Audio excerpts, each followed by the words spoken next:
নদী ভাঙন নিয়ে আরো জানাতে টাঙ্গাইল থেকে যুক্ত হচ্ছেন আমাদের সহকর্মী মামুনুর রহমান। মামুনুর রহমান, বৃষ্টি আর উজান ঢলে বিভিন্ন এলাকায় নদী ভাঙন চলছে। টাঙ্গাইলের কি চিত্র দেখছেন? কোন কোন এলাকা বেশি ক্ষতিগ্রস্ত হচ্ছে? টাঙ্গাইলের 12টি উপজেলার মাঝে 8টি উপজেলাতে নদী ভাঙন রয়েছে। এর ভিতরে যমুনা নদীর বাম তীরে যে সব উপজেলা রয়েছে, ভুয়াপুর, গোপালপুর, কালিহাতী, টাঙ্গাইল সদর এবং নাগরপুর, এই 5টি উপজেলায় ভাঙনের তীব্রতাটা বেশি। এর বাইরে যদি বলি, বাসাইল, মির্জাপুর, দেলদুয়ার এবং ঘাটালের একটি জায়গায় নদী ভাঙন রয়েছে। অর্থাৎ 12টি উপজেলার মাঝে 8টি উপজেলায় ভাঙন হয়েছে এবং এই ভাঙন প্রতিরোধে এই মুহূর্তে অস্থায়ী ভিত্তিতে 57টি কাজ করছে পানি উন্নয়ন বোর্ড।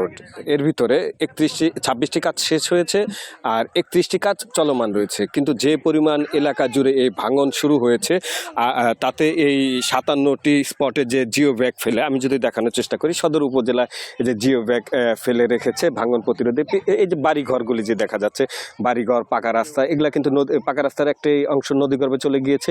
আর এখান দিয়ে কিন্তু বেশ কিছু বাড়িঘর ছিল, সেগুলি নদীগর্ভে চলে গিয়েছে। আমি যদি এই পাশটাতে একটু দেখানোর চেষ্টা করি, এই যে নদীর এই পারে ওই যে পিছনের যে বাড়িঘরগুলি দেখা গেছে, ওইখানে কমপক্ষে শতাধিক বাড়িঘর রয়েছে এবং এইসব বাড়িঘরও কিন্তু এখন ভাঙনের ঝুঁকিতে রয়েছে। এই অঞ্চলের মানুষ যেটা বলছে যে পানি উন্নয়ন বোর্ড থেকে যে পরিমাণ জিও ব্যাগ ফেলা হচ্ছে বা যে পরিমাণ এলাকা নদী ভাঙনের হাত থেকে রক্ষা করার জন্য চেষ্টা করছে, সেটা পর্যাপ্ত নয়। এর চেয়ে অনেক বেশি সংখ্যক এলাকা জুড়ে এই জিও ব্যাগ যে জিও ব্যাগগুলি দেখা যাচ্ছে, এগুলি ফালানোর তারা দাবি জানিয়েছে। তো তারা যে দাবি জানিয়েছে, এই বিষয়ে আমরা কথা বলেছি পানি উন্নয়ন বোর্ডের যিনি নির্বাহী প্রকৌশলী রয়েছে মোহাম্মদ মাইনুদ্দিনের সাথে। তিনি যেটা বলেছেন যে এবছর প্রাথমিকভাবে এই ভাঙন প্রতিরোধে গুরুত্বপূর্ণ স্থাপনায় যে বরাদ্দটি ছিল, সেই বরাদ্দটি শেষ হয়ে গিয়েছে এবং আরও যে বিস্তীর্ণ অঞ্চল যে ভাঙনের আতঙ্কে রয়েছে, সেই অঞ্চল রক্ষা করার জন্য তারা ঊর্ধ্বতন কর্তৃপক্ষকে জানিয়েছে এবং সেখান থেকে আশ্বাস পেলে বা নির্দেশনা পেলে পরবর্তীতে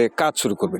এবার আসি যে কি পরিমাণ বাড়ি ঘর ভেঙেছে। জেলা প্রশাসনের পক্ষ থেকে আমাদেরকে এখন পর্যন্ত নিশ্চিত করতে পারেনি জেলার কি পরিমাণ বাড়িঘর নদীগর্ভে চলে গিয়েছে বা কি পরিমাণ ফসলি জমি নদীগর্ভে চলে গিয়েছে। তো স্থানীয় জনগণ যেটা বলছে যে প্রশাসনের পক্ষ থেকে যদি আগে থেকে উদ্যোগ নেওয়া হতো, তাহলে এবছর যেসব বাড়িঘর নদীগর্ভে চলে গিয়েছে সেগুলা অন্তত নদীগর্ভ থেকে রক্ষা পেত। এবং অনেক মানুষের সাথে আমরা কথা বলেছি, অনেক মানুষ বলতে গত 4-5 দিন আগেও এই অঞ্চলে এসেছিলাম, তখন অনেক মানুষের সাথে কথা বলেছি।